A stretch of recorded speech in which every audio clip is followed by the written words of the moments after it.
Hello there, everybody. My name is Jacob, and I'm with my good friend Justin. Welcome in, everybody. And it's been quite the year for both wrestling and tokusatsu, and we feel like since this is probably going to be the last show we're going to be doing until the new year wraps up. If we get another one done in a month, I'll be amazed. Yeah. We might as well talk about what's been the past year, the year so far of both of the mediums we like to talk about. And as always, we're going to be talking about the tokusatsu side of things, firstly. So, firstly, Justin, do you want to share your thoughts on like all the shows that have been going on so far? Like what you've been seeing of them so far? So right now, in current news, I guess like Revise has been doing good numbers, I suppose. Haven't watched it. I've heard that the ratings have been kind of mixed. I personally have not been paying attention to Revise outside of the new stuff with the female writer, because they just showed. I said this before off air, but nice try. Still not gonna watch it. Yeah, which that's cool. I still don't want to watch Revise though. I mean, I've already said my piece about Revise, both behind the scenes and the look of it and the theme and all that other crap. But yeah. Yeah, it's I mean like I'm sure it's a fine show. I'm sure it does an okay job at being an anniversary season, but I cannot personally watch it with the whole backstage shit. I'm sure the writers and everything are good, and yeah, the presentation looks fine, but it just leaves a bad taste in my mouth. Ultraman, what is it? Ultraman Trigger is, I believe, about to be finishing up its season. And I remember watching the first two episodes, and they were pretty good. It's basically a retelling of Tiga. I've heard it's both a retelling and also a sequel to Tiga. I need to get back on Z or Z. Yeah, I still have not finished Z. I haven't finished Z, which just sucks because all the episodes are on YouTube. It's really good.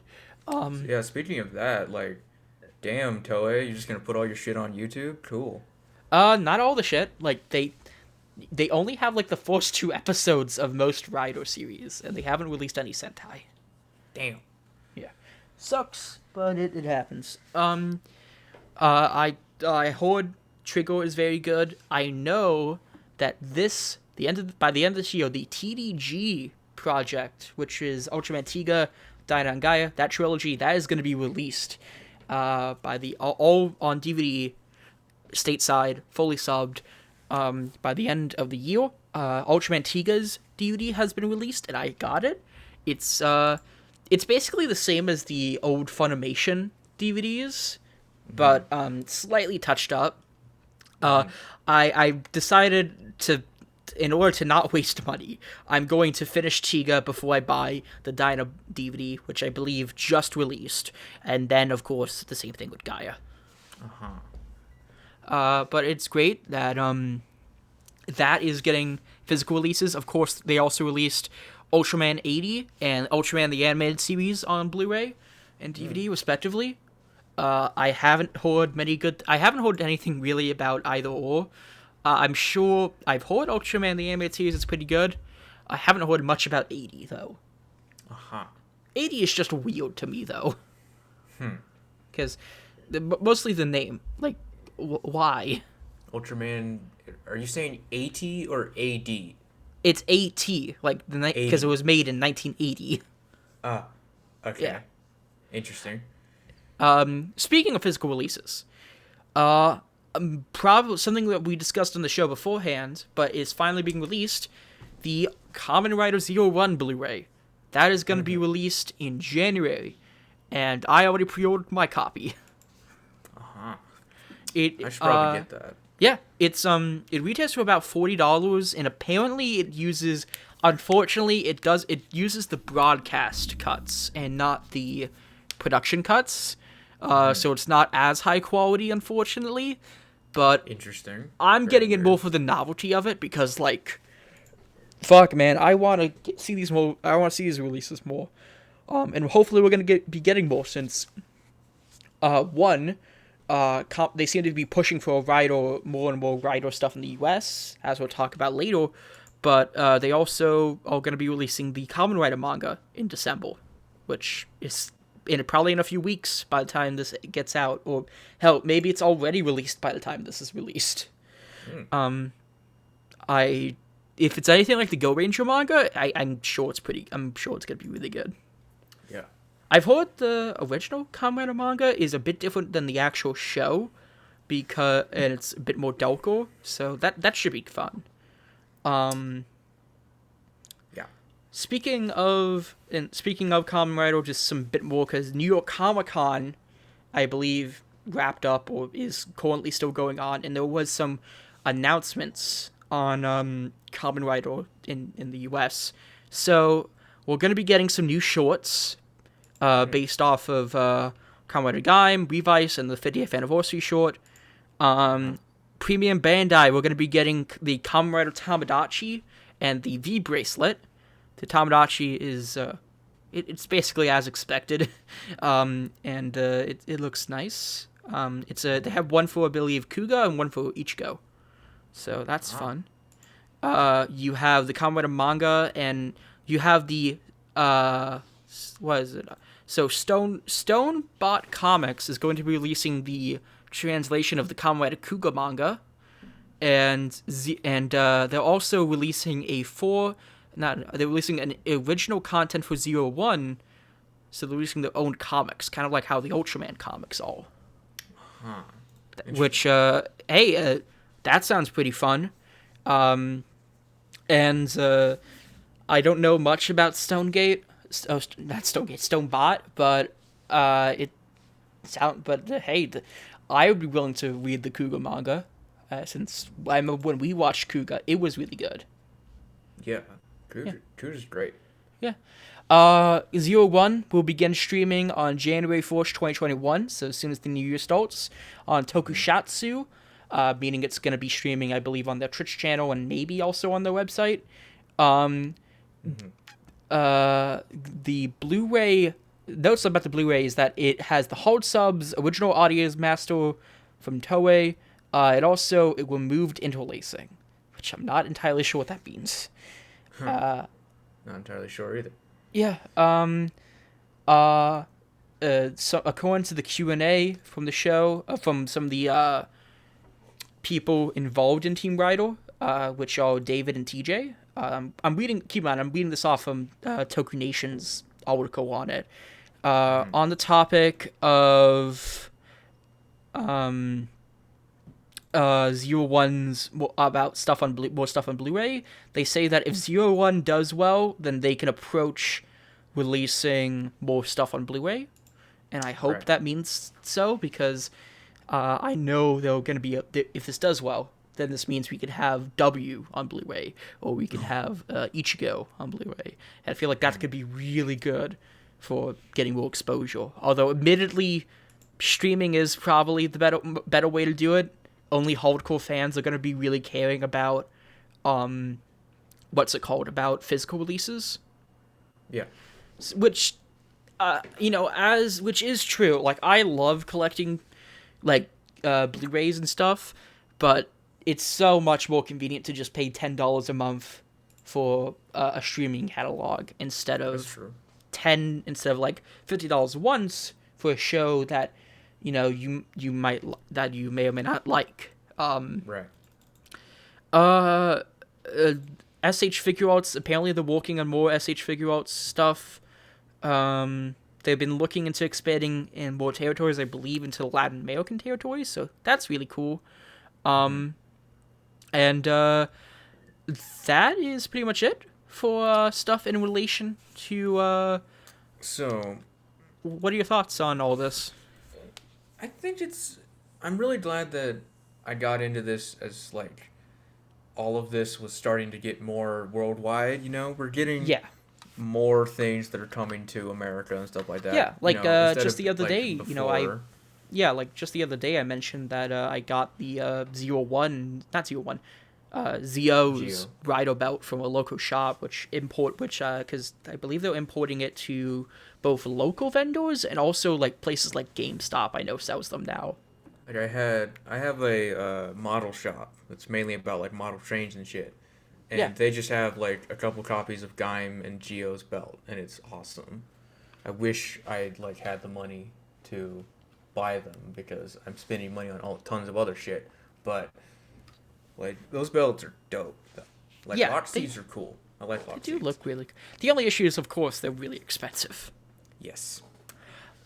Oh, also, one thing I forgot to mention, both more details on Kamen Rider Black Sun and, what's it called? And the Ichigo, the Shin Kamen Rider movie has been announced. Is that the one that I've been seeing with, like, the younger guy with the old belt? Yes, and, like, because that is, I believe, whoever played Takeshi Hongo in the original series, that's his son. And it's the Segata Shanshiro guy. Yeah, him. And that's pretty much what's been announced. They've also shown some more clips, and it looks really good. I hope it gets some kind of stateside release. As for Black Sun, let me look up what was announced real quick.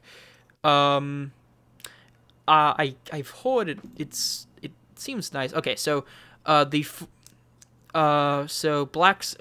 is once again according to Toku Nation. Black Sun is heavily serialized take on the original Kamen Rider Black design. This new version will include the signature Battle Hopper motorcycle. The project will be written by Izumi, I'm gonna mispronounce it, Izumi Takahashi, and directed by industry veteran Kazuguchi. I cannot pronounce it. I wish I could. Hiroshi Niyoshima will take on the main role, and Tokayama Nakamura will portray the iconic villain Shadow Moon, and it's expected to hit theaters next year. Now, in other rumor-y news, so Zenkaiger been going on a stream lately. Like, Zenkaiger's great, by the way.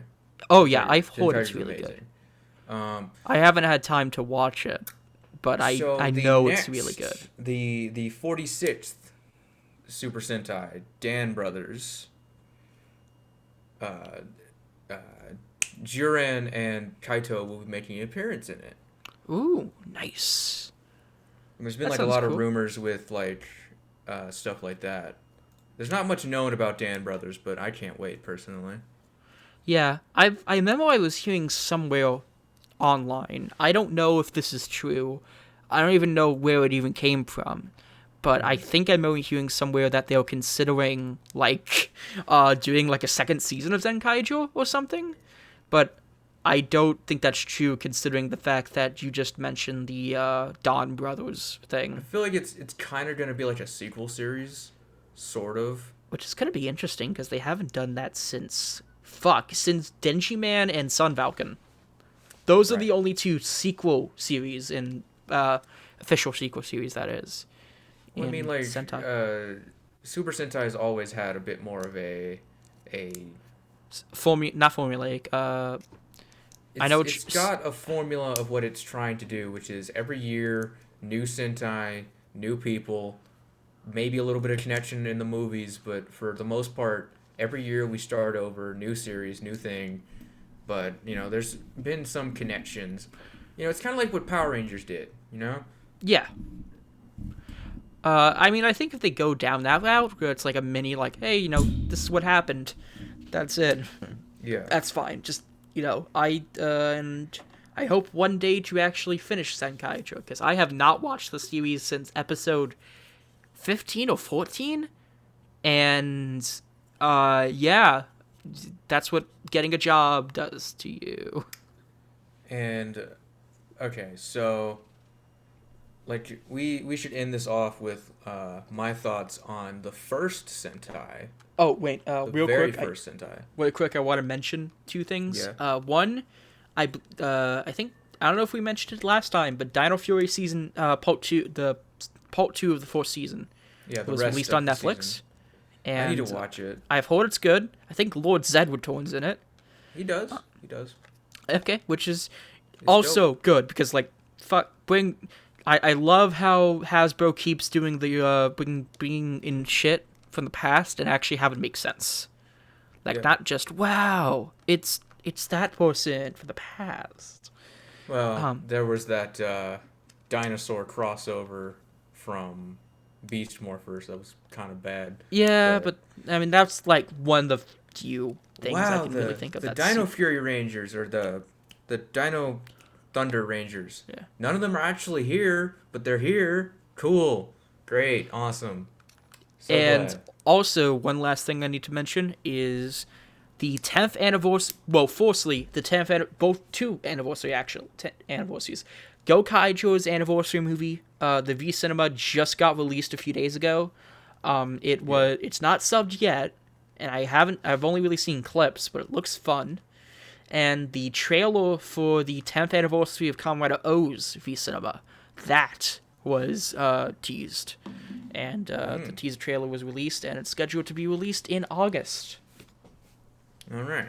Also looking forward to that, because I know I have not seen O's, or I haven't really finished O's, but I'm sure it's pretty good.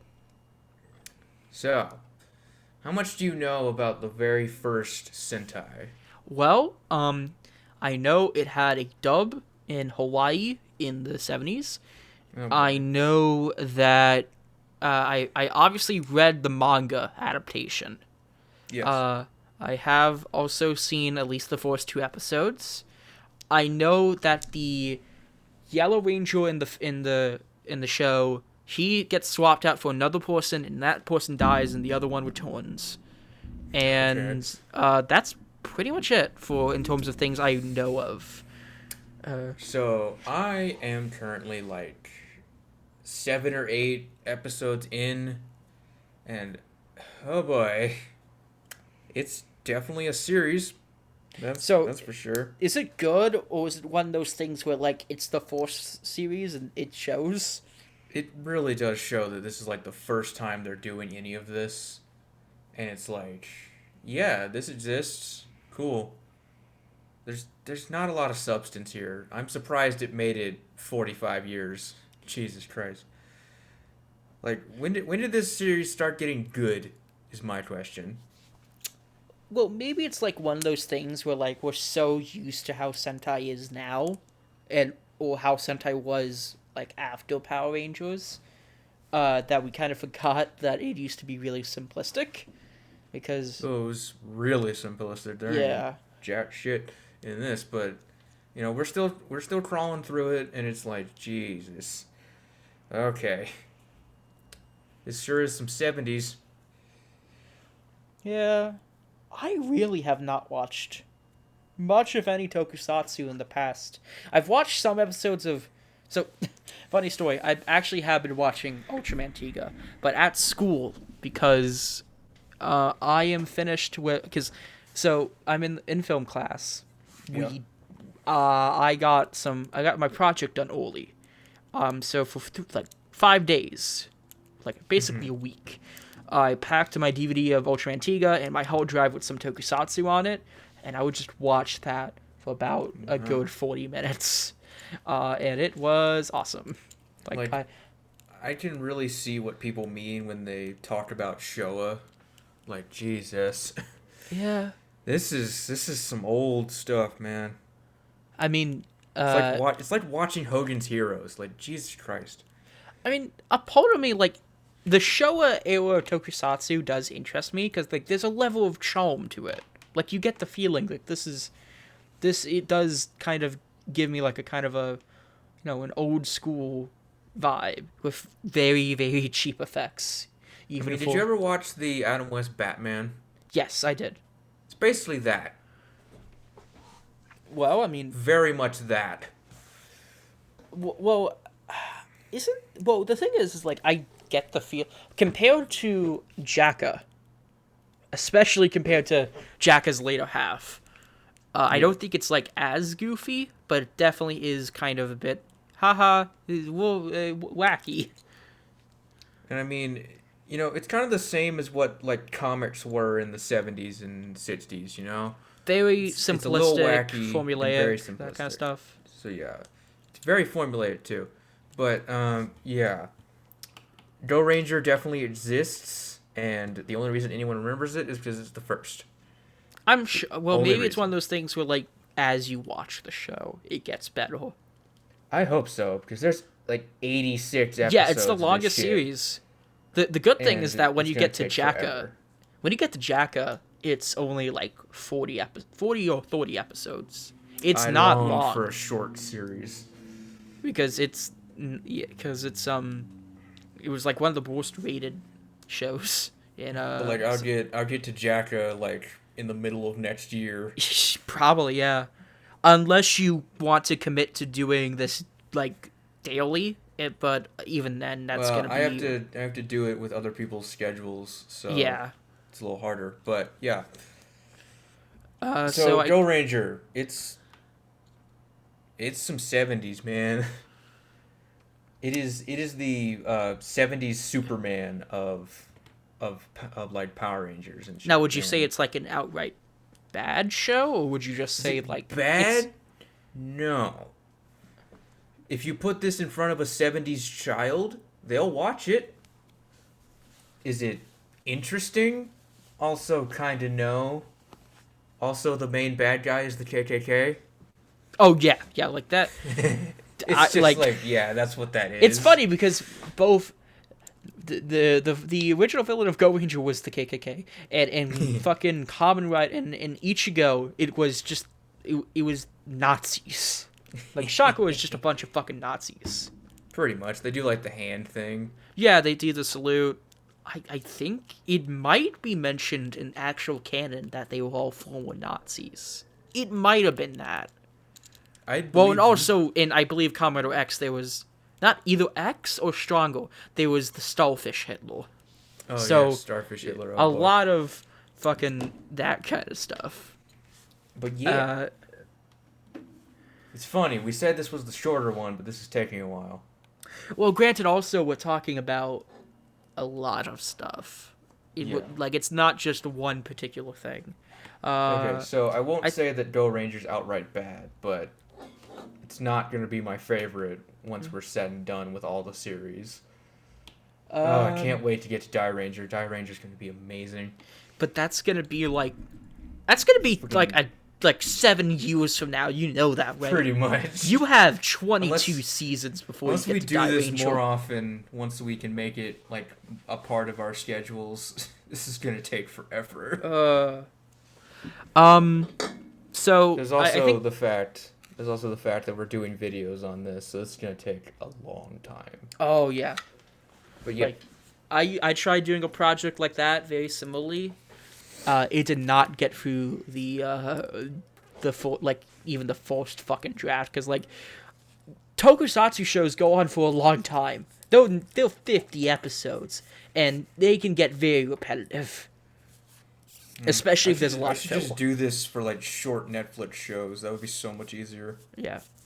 Just do it for Ultraman seasons. Ultraman seasons are like 20 episodes in more recent ones.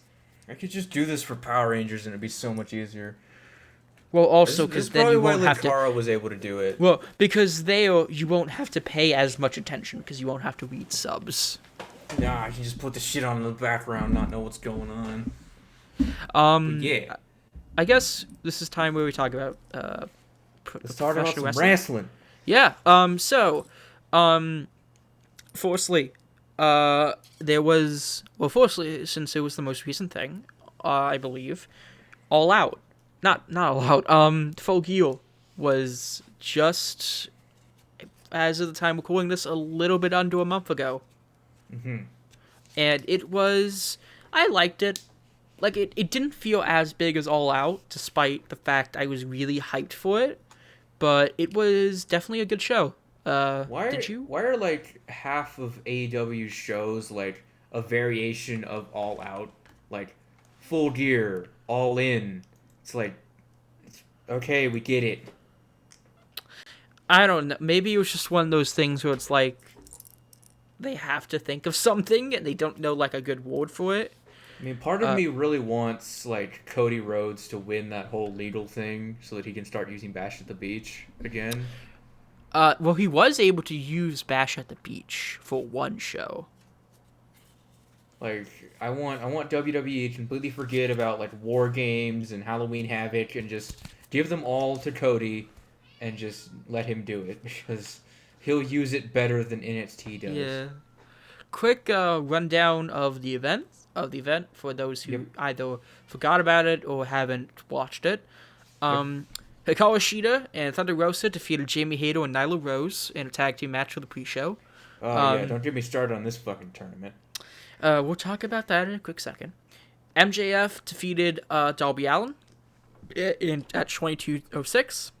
I'm fine with The that. Lucha It was a Brothers. neat match. It was really good. Like that could have been the main event, to be honest. It was so fucking good. The Lucha Brothers defended their World Tag Team Championships successfully against FTR at 18:36, which was a nice clash of styles. Bryan Danielson defeated Miro by technical submission at 20 minutes 06. This match was originally going to be Bryan Danielson versus Jon Moxley, but unfortunately Moxley is out because he checked himself into rehab for alcohol addiction. So all condolences to Moxley. He's man. It's so fucking like no shit. I'm very proud. Yeah. I'm proud of him because like Good on him. a lot of people can get easily addicted to alcohol, especially in a business like Yeah. this. Well, we have many a story of that. Yeah, like Jake, like Scott. Like look at Scott Hall or As long as Hawk. AEW doesn't pull a last call Scott Hall, we're good. Okay. Yeah. Actually, speaking of Moxley, I have been reading John Moxley's autobiography, and it is very good. I highly recommend it. It really does feel like he's talking to you. Has anyone read that Drew McIntyre book yet? I have, actually. I listened to the was it audiobook. It's fine. I mean, it's kind of a corporate autobiography. Like, well, I mean, he's you holding could the still fucking championship you could on his still shoulder. be a corporate. It could still be like a corporate owned one and be good. Like Mick Foley's and Bryan Danielson's autobiography. They were both made by the WWE, but they were still really good. Yeah. Right. So, next match. Christian Cage and Jurassic Express defeated the Super Clique, Adam Cole and the Young Bucks, in a Falls Count Anywhere match, which was fucking awesome. I love all these people. It was so chaotic, so good. There was this one spot I remember where they put thumbtacks in the mouth of Jungle Boy and they super kicked him. It was so fucking brutal. I do feel that Christian Cage as a third for Jurassic Express is very good. Where the fuck is Malco though? Like that's my one complaint. And personally, I don't care. Because like he's the third member of Jurassic Express. He doesn't do anything. He has a he plays the guitar really well on AEW Dark. Good for him. Cody Rhodes and Pac defeated Malachi Black and Andrade El Idolo. Jesus Christ, Cody, get yourself the fuck away. Look, this could have been and should have been a three-way match. Like that would have been fucking awesome, but Cody Rhodes had to inject himself. Cody, please, Cody. Be a heel. Like just be a heel. Oh yeah, like it doesn't help that like he just like comes off as such a douchebag like in his reality show. He's literally a rich white asshole. Just make him a heel. Yeah, like fucking do it. Be the anti-Dusty Rhodes for God's sakes. Bring Dustin back and make him the good Rhodes brother. Like come on. Yeah, fuck it. Like it's just I don't like Cody Rhodes. I know I'm sure he's a fine person. Like I'm sure he's good. Cody Rhodes as a wrestler or as a person, but as a storyline, Cody Rhodes is fucking boring. Like and also this feud has been going on for almost the entire year. Isn't he supposed to be feuding with like fucking what is it, the Apple guy? QT Marshall? Yes, him. Isn't he like feuding with the Nightmare Factory or some shit? No, that feud got wrapped up in July or June. Well, then why is he feuding with Andrade? Well, because the thing is that Andrade was feuding with Pac, and Malachi Black was feuding with Cody. And Black decided to attack Pac, and Cody Rhodes got involved because Cody Rhodes. Now, granted, I will say the best fucking thing about this entire feud is Owen Anderson threatening to shoot somebody. Oh, Arn. Like, that fucking promo came right out of nowhere. Like, I just want Owen to wander out in a no DQ match and just pull out a rifle and threaten to shoot somebody. You know what Cody needs to do? Get a gimmick where he's a gun person? No. You know what Cody and Arn and Tully need to do? What? Horsemen. They are literally there. Like, what? You're missing, like, what? Oli? And, like, Oli's dead, isn't he? Right? Is Ole Anderson dead? Maybe? Ole Anderson? Find a fourth no, guy. he's still alive. Really? He might get mad at me, but, he's been retired since 94, so, I mean, I guess you could... Well, like, Oli left long before the Horsemen were big, okay? Like, hell... Make him side with MJF and give MJF a better storyline and start the fucking Horsemen again. Are the Horsemen owned by WWE? Yeah, they are, because that was owned, because their trademark was owned by... Well, Okay, actually... a version of the Horsemen. The version in WCW, at least, was owned probably by WWE, because they owned all the assets and trademarks and stuff by WCW. The NWA stuff they can probably license out, though. But, like, you know, since Ric Flair's kind of, nah, no more, no. Just make the Horsemen less awkward. Yeah. Like, there's also, Britt Baker taking on Ty Conte for the AEW Women's World Championship, where Britt Baker retained her championship in, Hooray, I don't care. Next. Yeah, which sucks, because Britt Baker's fucking awesome. But, I'm like, sure she's a great worker, but god damn Ty, it, give her a character. I wasn't the big, but like this match just kind of felt there. CM Punk took on Eddie Kingston. Fucking awesome. I love Eddie. I love Punk. This, honest to God, I thought Punk was going to turn heel in this feud. This does not. This.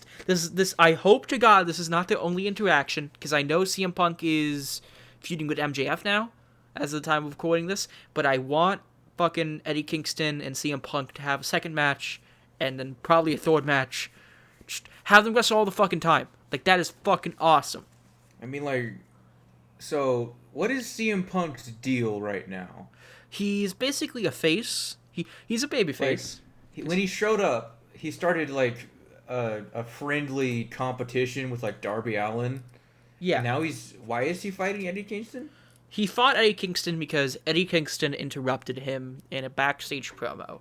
And That's then... fucking it? Yeah, and that, you know, because it was kind of a respect thing.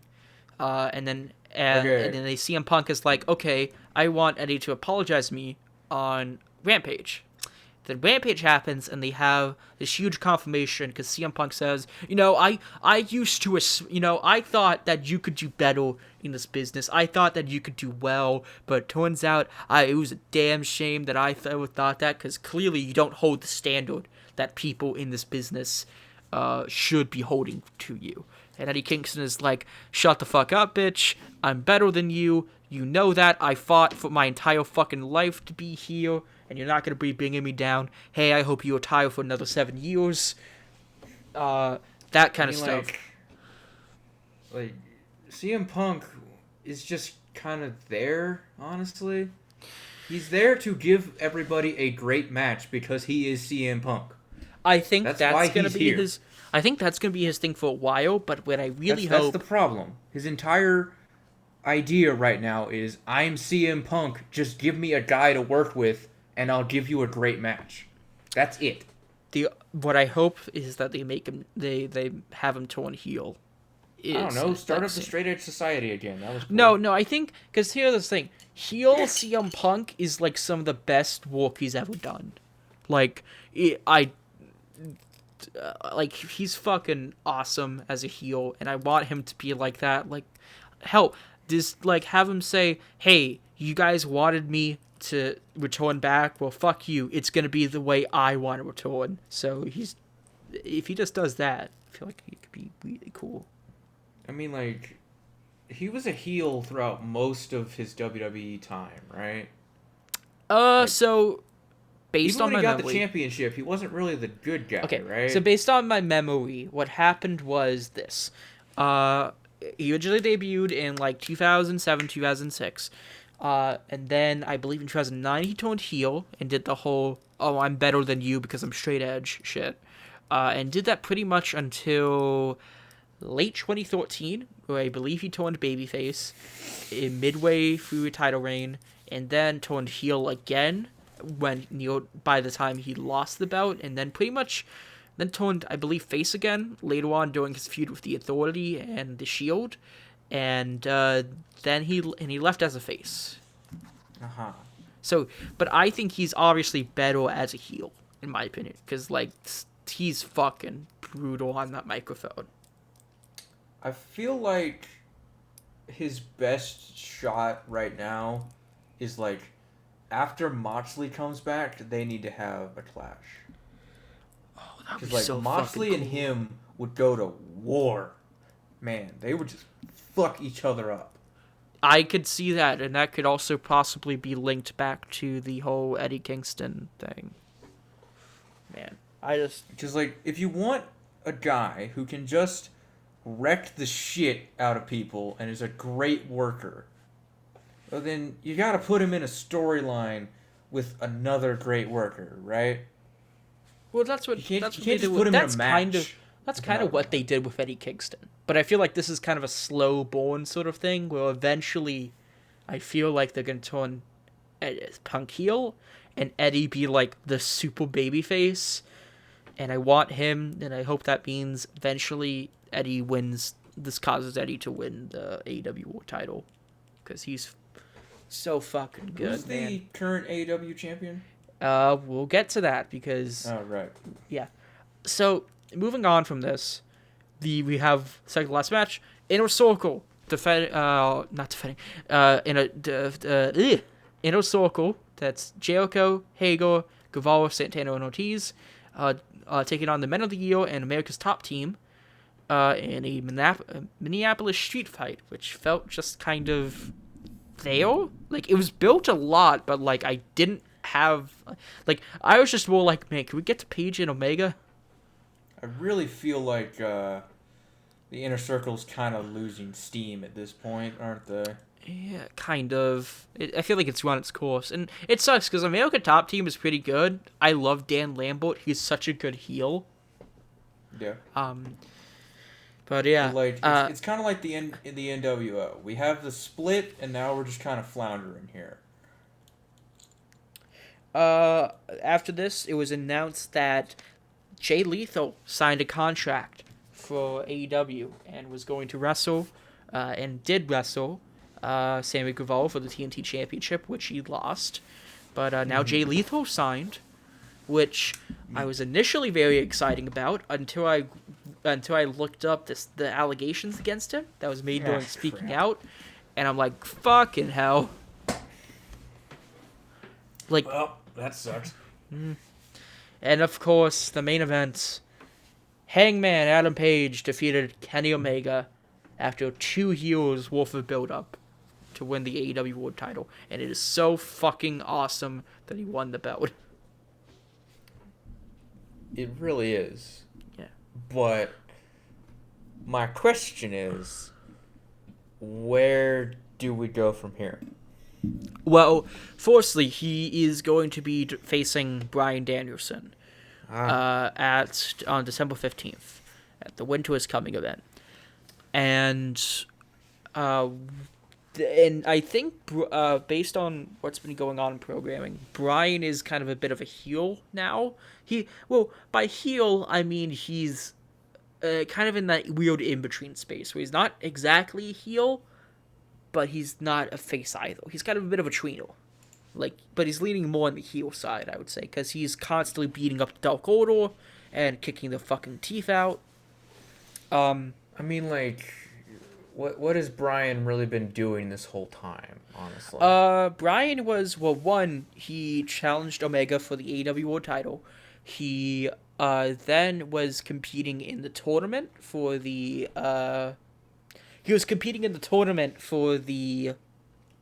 world title, number one contendership. Mm-hmm. And so I think after this, they might have another match, but I assume it's probably then gonna, the focus is then gonna probably be put on maybe Paige feuding up with younger wrestlers, or maybe like people who are getting up there in the ranks. Like I can see him facing Pac again. I can see him facing Andrade or Malachi Black or a lot of people really. I can see him. I can see Adam having as long, if not a longer reign than John Moxley for the world title. I mean, I can definitely see that happening, and I do want to see what's going with Adam Page. Yeah. Hangman Adam Page. Yeah. He does seem like somebody who could have like a lot of character development with this. He's not a part of the Dark Order, right? He's not officially a part of the Dark Order. He's kind of an associate. Uh-huh. So it's kind of like one of those things where like he's best buddies with them, but he's not officially the leader because he's still, a part of him can't trust himself because he was kind of the reason why the Elite kind of went through that whole struggle during the feud with FTO. Mm-hmm. And that's why Kenny turned on him, and the Young Bucks kicked him out of the group, and he was kind of like, fuck, I don't feel good. And like, what's Colt Cabana been doing this whole time? He recently got his fucking teeth kicked out of his face. Uh-huh. Why is that? Like, what? Why did he join the Dark Order? What was the So point of that? So what happened was, this was, I believe, around the start of the pandemic. This is when the Dark Order were still heels, mind you. And what happened was, These guys are still a cult, right?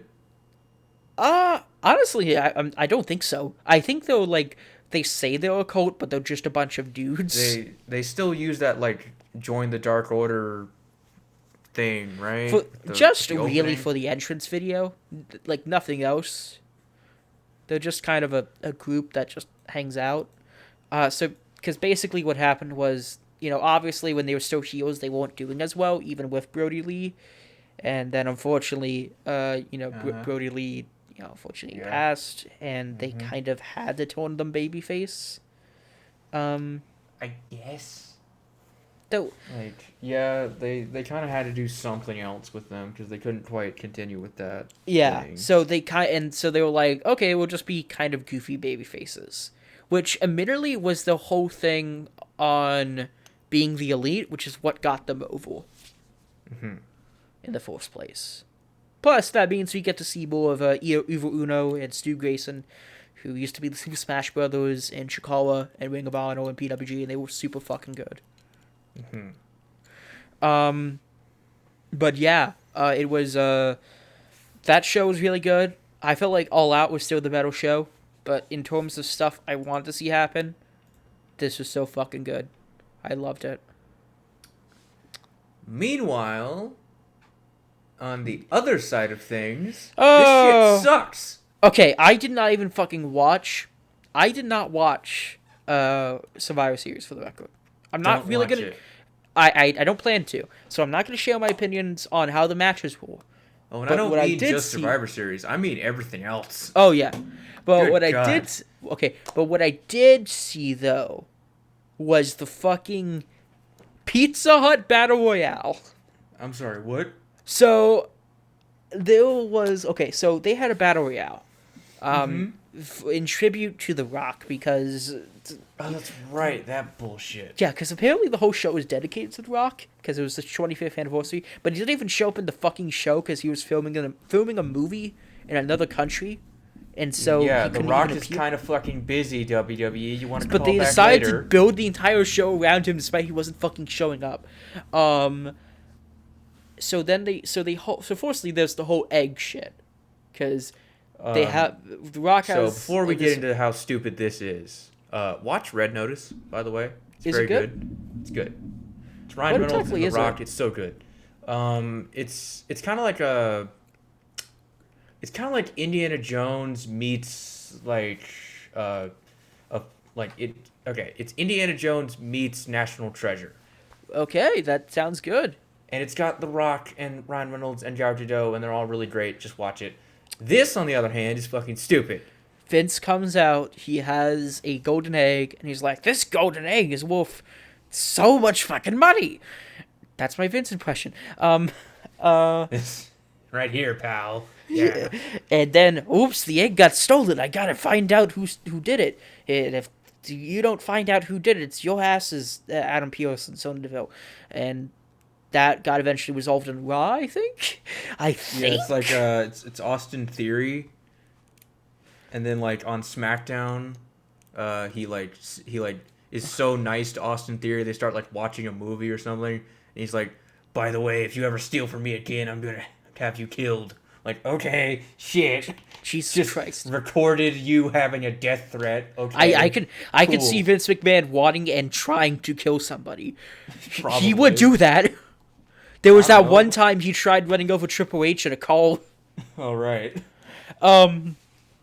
There was also the Battle Royale, which had a fucking constant Pizza Hut advertisement. I'm not Oh, kidding God. about this. The entire ring had the Pizza Hut triple treat box, and the Street Profits came out with it. Pizza was eventually used in the fucking match. It was so goddamn stupid. Please, WWE, stop. Like, I know you love that money, but, like, stop. And the commentators would constantly mention Pizza Hut. Oh, Fucking God. hell. Why? It was like last year's Survivor Series that, or no, which one was the one with the zombie thing? That was this year. That was Shit. WrestleMania Backlash. Stop doing movie tie-ins. Stop it.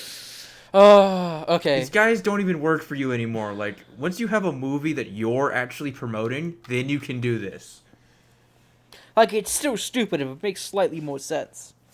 You know, it's kind of funny. It's been a little while since we've gotten like a crossover with WWE or something from Warner Brothers. It's been a while. So Give us we another also had Scooby-Doo, dude. we also had Team Raw, who defeated Team SmackDown for the men's side. Same thing with also the women. Okay, bro defeated the Usos. Right. Becky Lynch defeated Charlotte Flair, and Roman Reigns defeated Big E.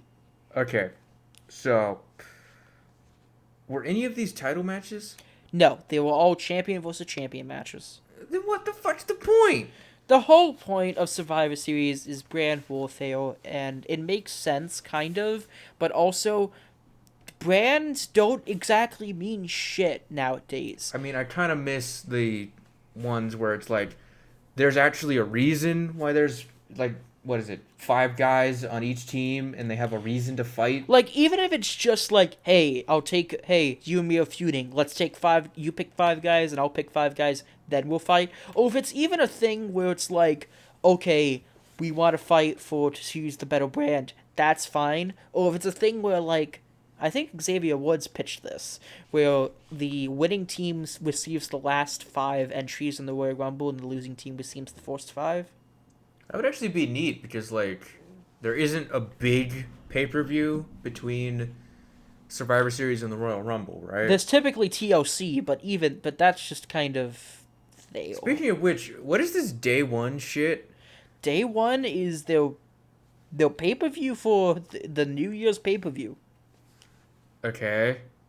That's it. That's it. I think it's gonna be exclusive. It's like the first time in a while they've done a New Year's pay-per-view. The first one since 2007, actually. Weird. Last was New Year's Revolution. But can we talk about that Becky Charlotte match, because that was fucking stupid. Okay, what exactly happened? Because Well, like, Okay, so Becky and Charlotte had like air quotes for real heat, I think, or this might have all been a work, I but think it was partially a shoot, partially a walk. I could understand because Charlotte Flair's kind of a bitch, but yeah. So I think they were trying to like work some of it into the match, and like some of it like got in, and there was kind of a screw jobby moment because like it was like Becky was using the ropes to pin Charlotte. I see. So I don't know. Like I think now they're both cool and both of them are gonna keep like doing things. But yeah, that match happened and nothing was advanced from it. Cool, great. This is what happens when you do non-title matches with two title holders. Like, it automatically kind of devalues one thing over the other, which just Well, it's like sucks. it doesn't have to be a title match, but if you're fighting the champion, make it a title match. The whole reason why you're here is for the title. Those are Yeah. supposed to be the important things in this play that we're weaving here. If you have a title, other people want it, right? Right? Yeah. Yeah. If there's no title, then you go on with the story stuff and you make that about that. But if there's a title, you should want to fight for it. And also, what happened to Bianca Belair? I think she is feuding with Charlotte, I think? Or And maybe why? I forgot who. I'm pretty sure it's Charlotte, but like, why are we now getting behind Liv Morgan? She was like the worst record in the entirety of SmackDown. It's like, what? Well, in other news, Yeah. Ring of Honor announced they are Did they? shutting down after after their final battle pay-per-view. So like they're just completely done. So, no. They announced on their Twitter and all social media platforms that Hmm. because they spent a lot of money not firing everybody, Hmm. let me read the thing. So they will go on hiatus after Final Battle in December, and all talent are going to be released afterwards. They're going to they're basically going to be free agents from Final Battle. Well, from now until until April, and even then, it's unknown if they're going to be returning or not. This is because they did not fire anybody on during the pandemic. They kept paying for people because even though Ring of Honor is technically an indie, they all backed by Sinclair Broadcasting. So they have a lot of money. So they were like, okay, let's just keep these people, and then we'll go ahead and reopen stuff. And when they did television shows, they still don't have an audience. So they're losing, and they're only getting audiences for pay-per-views. So they're losing out on a lot of ticket measuring, a lot of ticket sales. And so so I guess what happened is like we're not doing that well. The even without the crowd, I'm pretty sure Ring of Honor would still not do as well. They would probably be doing somewhat better, but not as good. So what happened was they're like, okay, we got to do some restructuring, and I likely assume this is mean they're going to be sold. Maybe somebody's going to run it as a true independent thing and have smaller venues with a smaller roster, and we'll rely on some free agents, which honestly doesn't sound that bad. A part of me thought that they were going to maybe. I wouldn't be surprised if Tony Khan tries buying them out, and it's kind of like AEW's sister promotion. I mean, that would be pretty neat. You can, give all these other guys who are big stars in their own right and, rising stars in the business. You can give them like an outlet, a platform, and, You you have can the start. name. You have the You know, name value of I Ring think of Honor. that's kind of what like AEW needs to do is it needs to start like galvanizing all the indie feds or like just start making it so that the non WWE world of wrestling is all under one thing so we can have these dream matches that people who follow wrestling Which is want what to see. which is admittedly what they're trying to do. You Like know, that's like what get the what feeling. WWE did in the 2000s, but like better and not stupid. I feel like It's that's what not that, but I feel like yeah. that's what they're kind of trying to do, because they are working with New Japan, they're working with AAA, they're working with PWG, because obviously one of the people who commentates the fucking shows, he runs it. They're working with the NWA. They admittedly recently finished it up, but they were working with Impact for the longest time. Mm-hmm. So they were definitely trying to do that, and I feel like if they were to get Ring of Honor, one, that would mean they would get the tape library, Yeah. which is really helpful, and two, hopefully that means we can get something like a Ring of Honor versus AEW feud, which would be fucking awesome.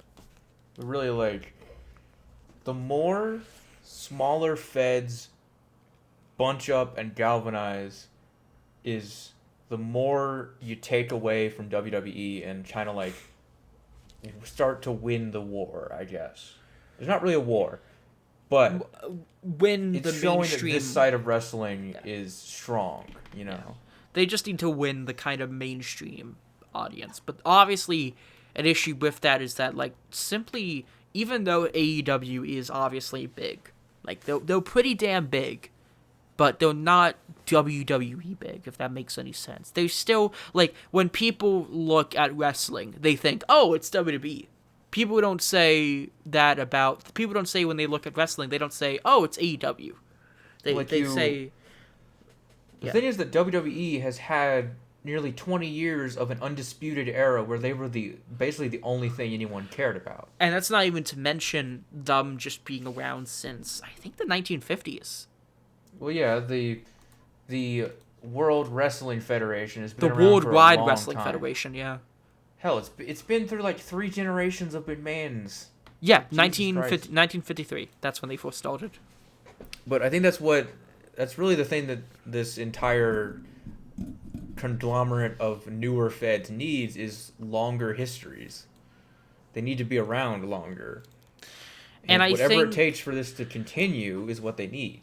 And I think a good way to do that is by obviously getting Ring of Honor into there and getting a smaller promotion that you can own and you can basically have as a kind of feeding system, like you mentioned.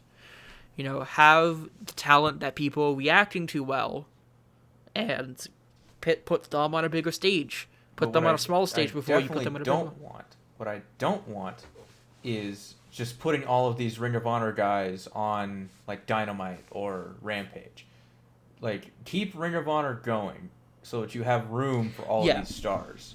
Especially since, like, I feel like the thing is that with the current setup for AEW, with Dynamite, the current setup with Dynamite, Rampage, Dark, and Dark Elevation. The thing is that they tape Dark at least Dark Elevation before the main show.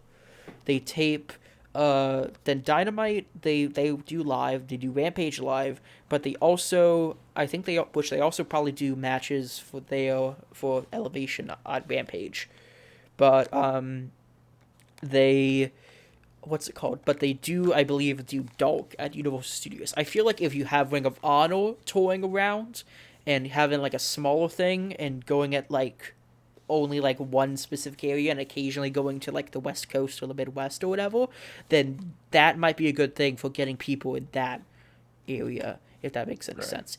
I feel like just in general, a good way is to just have a promotion, have Ring of Honor be this kind of like satellite thing. Like, just give people there for season. Because the truth is, not a lot of people watch Dark. Not a lot of people watch AEW Dark Elevation. Sure, like some people... Dark is like a stream or something, right? They're both on YouTube. Those two shows on YouTube. So they're for free. You're not going to get national audience with that. Yeah, well, granted, even then, although to be perfectly honest, even with a nationally syndicated television show, Ring of Honor still doesn't do that very well in the ratings. I feel like if they were to maybe... What they could do is, Tono has... The AEW obviously has a relationship with Tono broadcasting. If they buy Ring of Honor, put them on fucking True TV or TNT. Put them on one or the other. See how well that does. Because nobody... Well, I mean, the other thing is that, like, wrestling can only get so big, honestly. Yeah. Can only do so much. Before audiences get overwhelmed. Like with the Monday Night Raws, it was just pretty much WWF, WCW, and ECW. It was only those three promotions. Because granted, that was before indie wrestling blew up. That was before many people have access to stuff from Japan and Mexico. And so you have only like 3 television programs outside of local stuff. It was those 3, and then it was also both Raw and SmackDown and like Nitro and Thunder, and it's like, Jesus Christ. And then also and then hardcore television, and then there was also, I believe, Jacked and Metal, which are like 2 Java shows. And like, if you really wanted to, you could watch and Heat. And I think Superstars for the better part of the year. Which is, Superstars went until 2001, I'm pretty sure. Wow. Which is surprising. You had, like, Heat on Sundays, and, like, Jesus. Oh, yeah, Sunday Night Heat. And then also you had WCW...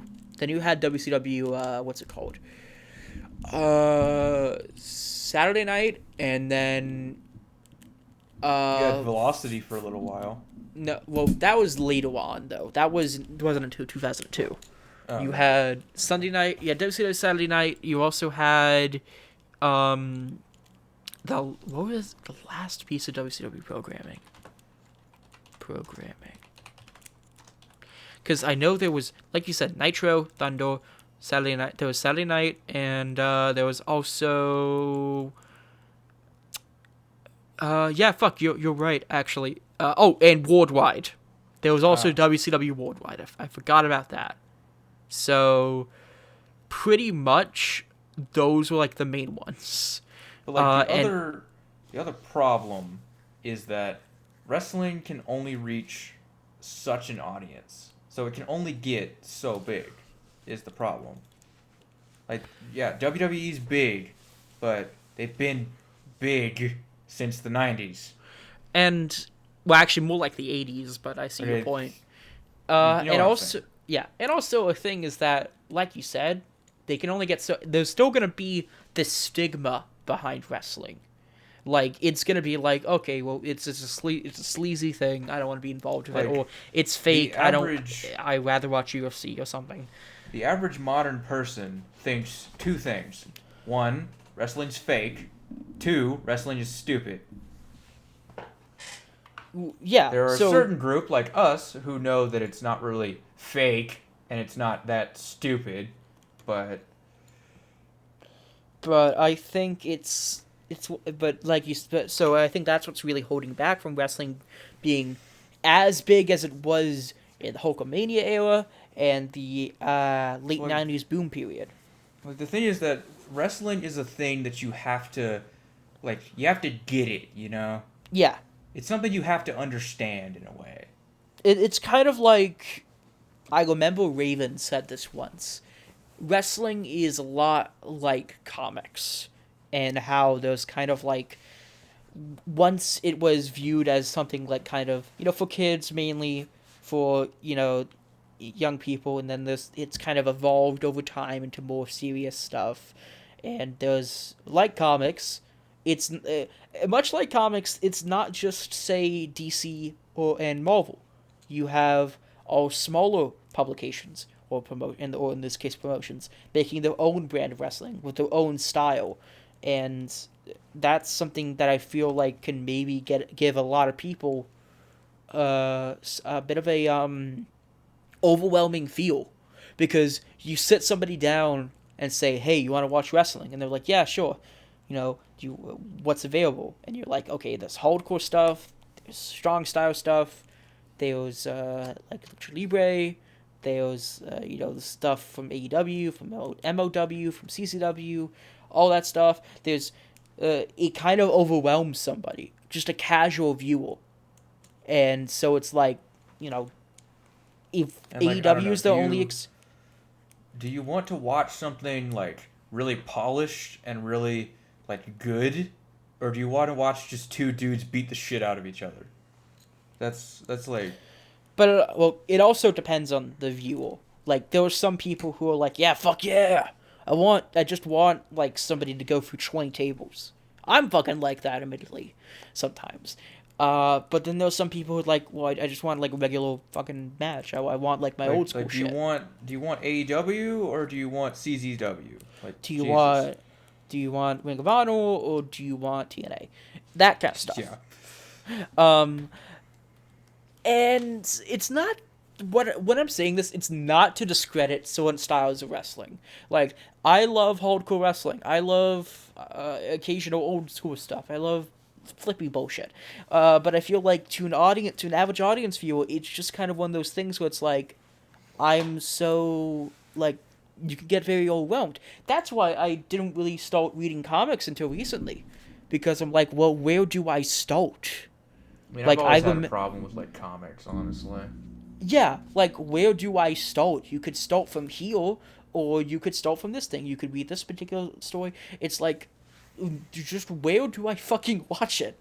I And mean, I feel like if you tried to like do it with Batman, where the fuck do you start? Because do you it's start from not Batman in the number 30s. 1, Batman No. number 1, or Batman issue 0? Take a you- fucking guess. It's Do you none of read them. do you read Detective Comics? Do you read The Dark Knight? Like, shit, what do you do?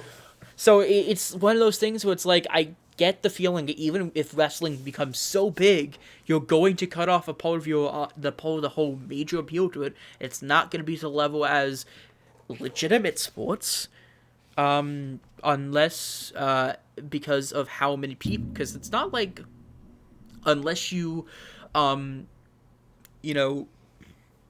Unless you help people kind of get into that kind of style. Now, I feel like AEW does. One of the many strengths of AEW is that they do have a balance of everything. Like, you have flippy bullshit. You have old school brawls. You have hardcore wrestling. You have strong style bouts. You have international showcases. You have just classic pro wrestling. I feel like that's one of the main strengths of AEW. But it's still also one of those things where it's like, to an audience, to an average casual viewer, or even somebody who hasn't watched wrestling in the past 30 years, they're not going to be as attached to somebody like... They're going to be attached to people they know about, who were in the business when they started watching, or who they might have heard about. But they're not going to probably care about Eddie Kingston, or Darby Allin, or fucking Santana Ortiz, Adam Page. Not gonna care about them, because at the end of the day, they're like, well, they're not the people I grew up with.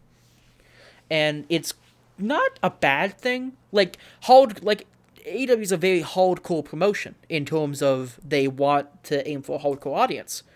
But it's one of those things where it's like, if they want to reach a more general audience, a lack of name value for people who really only made their names through the independent circuit and not just from WWE. Because even though, yeah, AEW does have a lot of former WWE guys and girls, it's not as much as homegrown talent from the independent scene. Yeah. So I think that's the main thing that might be holding back, that kind of stuff. And plus, also, it's just simply because wrestling has never exactly reached, with the exception of, obviously, late 90s and Hulkamania era, the main reason those succeeded were because they both complemented what era we were in television. With Hulkamania, it was a lot about marketability towards young children.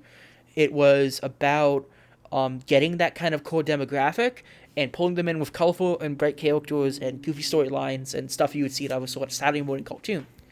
With stuff like with stuff like the Mud and Ore stuff, it's because that's the stuff that you would see on there, all the edgy stuff, all the offensive stuff, all the ridiculous storylines. Offensive, sexist, Vince Russo, anyway. Yeah, that's the stuff you saw doing really well, because that's the stuff you saw... 90s. because 90s, because that was the era of Limp Bizkit and Jerry Springer and crash shit, man, and South Park, and so it did so because it complemented that type of television. It changed its entire programming and style to fit. And, it's kind of funny. The evolution of wrestling kind of mirrors the evolution of comics in the 90s, because it got really dark and like really gritty and raunchy, and really fucked up by the end people like started swearing, and it was all like gritty and tits anyway. Pulling an unborn child out of a fucking right. Oh, it was the fucking hands and doing a what's it called? What was that one story with Terry Reynolds? Was it? I don't know if it was Terry Reynolds, but I know D'Lo Brown was involved, where they faked a pregnancy and and he legitimately thought they got a miscarriage on live television, but Terry's like, "Oh, it's just I was just fucking with you." It's like, Jesus Christ! What was that one with Mae Young? That was I just mentioned that. That was the one with the hands. Oh yeah, that was the one with the hands. There was also when she got powerbombed off of the stage. And there was like the one where it goes from mud pit fight to oh no, I feel sick. What the fuck? That was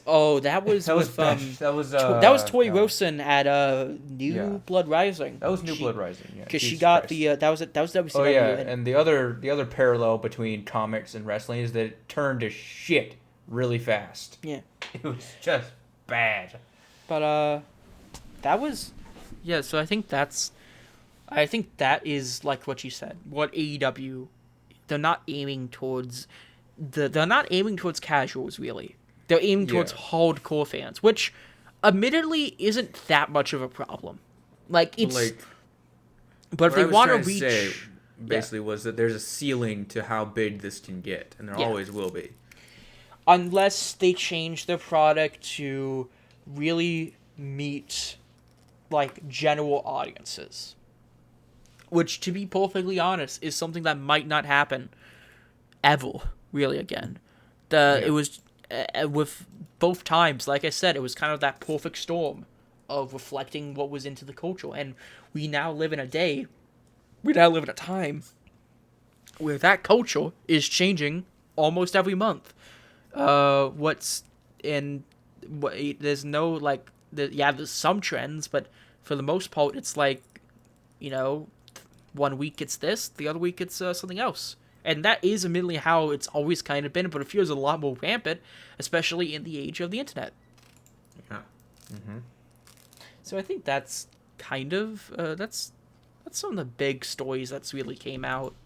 That's a nice long rant that we've had about this. Anything else you wanna mention before we sign off for the night? Because that whole I don't believe I have anything else to say. I think that currently this has been very in detail, and we've talked about a lot of things. We've covered a lot of so Kevin Owens. What's going on with Kevin Owens right now? So I believe his contract is about to be up, and there's a lot of rumors he's going to go to AEW for a big run, because he's obviously friends with the Young Bucks, and they formed, and they had the whole thing in PWG where it was where they had the Mount Rushmore stable, which was him, Adam Cole, and the Young Bucks. Right. Yeah. So it's likely one, and I think they've been playing it up on television, kind of, sort of, but then it's okay. Well, now it's he's in a title bout now, isn't he? Yeah, which is, there was this joke on Twitter that has some degree of truth to it, because somebody mentions, we constantly have this thing where there's a world title match, where there's a triple threat, and one person eats the pin, and that person usually leaves. If you remember, this year's WrestleMania, Daniel Bryan versus Roman Reigns versus Edge. I believe it was Bryan that took the pin, and he later left after a little bit. Right. Same thing with Braun Strowman. He took the pin at WrestleMania Backlash in a triple threat match. He fucking left. He was released. He fucking left and did basically nothing? Yeah, well, Yeah. he's still wrestling. He's just been going under. He's been mostly in independent stuff. I don't know if there's a lot of people that want to sign him, to be honest. Right. But yeah, that makes some sense. Yeah. And I've never been a big Kevin Owens fan, but I'm interested to see what he does. Well, that's because you know Kevin Owens. You don't know about Kevin Steen. What? Kevin Steen is his actual name. Oh, okay. That's the name he went by in the independent circuit. It's not a terrible name, but it's not Daniel or Bryan Danielson bad, but I actually like Bryan Danielson. I don't know. Because it's like he's the fucking Damn. Karate Kid. Okay. Also, by the way, while on the topic of wrestling, I bought this Kane figure today. Oh wow. Obviously, viewers can't see it because this is a fucking podcast, but there's no image. I think it's one of the bone crunching ones, whatever it's called. They had this line in the 90s where like you would twist their bones and you could hear them crunch. Well, it's better than the vibrating ones. Oh yeah, I actually have one of them. Oh god. I have the Kevin Nash vibrator. No, don't say it like that. That's what it is. Don't do that. But I have hit. But I got this guy at a shop today. There's this local store, vintage, that's like themed after the 90s and stuff. Yeah. And they had this. They had a lot of the old LJN figures, like the mini statues of them. They also had a boxed set of the Giant and Kevin Nash from '98 with the NWO stuff. It was in prime Some condition, big boys. and it was like $40, which, I mean, it's fine. Like I think it's a bit pricey, but also that's in really good condition, and they just opened up, so I can forgive them being a bit pricey. But it was actually a pretty nice shop. I do kind of want to start buying some like wrestling figures to put with my Power Rangers and shit. You want to have wrestlers versus Power Rangers? Is what you're saying? Oh, that would be awesome. Yeah. Just get a bunch of cruiserweights. Yeah, they actually had a lot of nice stuff. They had like some of the old Ghostbusters figures. They had some sports memorabilia. They had like a 1985 Mario off statue. topic. I can neither recommend nor deny watching Ghostbusters Afterlife. Oh, I saw Ghostbusters Afterlife. It fucking sucked. Okay, I saw that movie for free. Okay. I paid and money for it. It fucking sucked. Like most of it's kind of bad, but like it's just the ending, remember the ending is beautiful though. beautiful in ending. like a good way or beautiful in like a what the fuck am I watching kind of way. Like when the actual Ghostbusters show up, the movie gets like 10 times better. Yeah, because it actually feels like a Ghostbusters film then. Yeah. But then the other like 90 minutes is like fucking Stranger Things Part 5 or something. But then they also had to kind of ruin it with the ghost of Egon showing up for way too fucking long. Okay, it does look a little stupid, but like it's so nice to just see old Harold Ramis. Well, not exactly because Harold Ramis is dead. They Road One did or whatever, but like I know still. but the thing is, I feel like that was fine, but it went on for too long. Like I felt like it should have been like only for a few seconds, you know? I kind of. The other part of me thinks like, why would somebody dying stop a Ghostbuster from being a Ghostbuster? You're literally a ghost. Can't we have the opposite of the Ghostbusters? Will ghosts bust humans? I feel like that's actually been in the cartoon. Like Probably somewhere, I'd imagine. I think there was like weird monster Ghostbusters for a little bit. It's kind of weird. That would have been fucking cool. But like it was a pretty nice shop. But I talked to the owner actually. He's a really nice dude. We talked a lot about the Dreamcast because he really likes the Dreamcast, and I really do like it too. Talking about Tekken. Wow, Dreamcast. Ooh. Yeah, I'm a fucking hipster from the year 2000.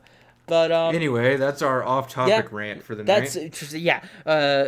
Wrestling. Yeah, I think this year was better for wrestling. Last year fucking sucked for a lot of reasons. Last year sucked in general. Yeah, like not even wrestling related. It just sucked as a year. And I personally, this year sucked even more. But that's me. So it has kind of it's been a mix of really bad shit and good shit. My personal life kind of sucked ass this year. So you'll forgive me if I think that 2021 fucking sucked. But anyway. Yeah, I don't blame you, man. But I don't want to get into it on air, but I don't. Shitty shit. Don't worry, I won't. Yeah. I won't. Okay. But I personally get the feeling that this year in terms of wrestling, this was this better. year in a lot of ways was kind of better than the last. Yeah. I'm hoping that 2022 gets much better. Yeah. There were still a lot of effects from COVID shutdowns and regulations. And one last thing I want to mention. Check your county's rules, by the way. Yes, I will. Please do. Please do not be an asshole if people follow state mandates and shit, and just don't be an asshole to people who tell you to wear a mask when it's required. Don't fucking be an asshole to people doing their jobs in a fucking pandemic that just don't. Be like Roman Reigns. Don't intermingle with the common folk. Don't share their air. Put your mask on. Yeah. What's the thing what's the Stone Cold hand wash thing? Go wash up. That's the bottom line. You'll wash up because Stone Cold said so. Something like that. Yeah. Real quick before we sign off for the night, I want to mention some of the people that were retired and unfortunately passed away this year in the world of wrestling. Mostly because I feel bad for saying this, but I don't remember anybody that's unfortunately either retired or passed away in Tokusatsu. That's which is technically a good thing, but also probably unfortunately not. I mean, hell, Takeshi Hongo's still alive, isn't he? Yeah, he is. So in terms of retirements, Lars Sullivan retired in January. Brian Kendrick retired. You mean the racist guy? Yeah, racist. Not Brian Kendrick. Good. Brian Kendrick's fucking awesome. Well, yeah, Lars Ulrich, good, or whatever his name is. Go away. Lars Sullivan sucks. Kenny Dykstra, Sadie Gibbs, ACH, Masuda Onido, Matoso Yoshino, Rino Kanamura. I'm sorry about those last names, by the way. I mispronounced them. Yeah. Awesome Kong, Sabu, Ringa Shingai. Those are the people for retiring. For people that died, unfortunately, Jim Crockett Jr., Buddy Colt, Jack Vinso, Johnny Da Silva, New Jack, Tony Marinero, Tony Malinano. I'm sorry for mispronouncing that once again. The Patriot, Paul Orndorff, Bobby Eden, Daphne, Steve Law, and Hido, and along with many others that unfortunately passed away this year. All condolences to anybody who passed away and their families, And it sucks that it has to be like this in a world where so many people die young, but I hope in the future there's a lot of change. Just to give a hint, person dying young kind of happened to me, so really sad. Yeah. Well, sorry for leaving you guys off with kind of a sour note, but here's hope to 2021. 2022. It still fucking feels like we're in 2020, man. It's been a long year, man. Here's hope that we're gonna see the return of Ring of Honor. We're gonna see more and more companies be the best fucking try their best. Here's hope that FMWE gets off to a better start. Because that got fucking redone. Here's hope that fucking Pro Wrestling Noah gets back into the mainstream because Kenta is returning recently. Here's hoping that GCW, their Hammerstein Ballroom show does really fucking good, which it seems like it's really good from what I've heard. Here's hoping that the new Sentai Rider Ultraman series, here's hoping that they all do really well. Here's hoping the next one isn't ruined by its cast. But yeah. Oh yeah. Like, I don't want to skip another fucking heel, man. I really don't. But yeah, here's hoping that everything is on the uptick next year. Here's hoping that next year is a lot better than this one was. And, everybody like what you like, but don't be a dick. The rest. Yeah. And I think, well, good for the night. So I'm Jacob. I'm Justin. And we just talked about, essentially, pro wrestling in 2021 and Tokusatsu in 2021. See you guys This later. was our year-end retrospective. Hope you liked it. See you guys in January. Bye. See you. All right. So. Unfortunately, I did the wrong recording.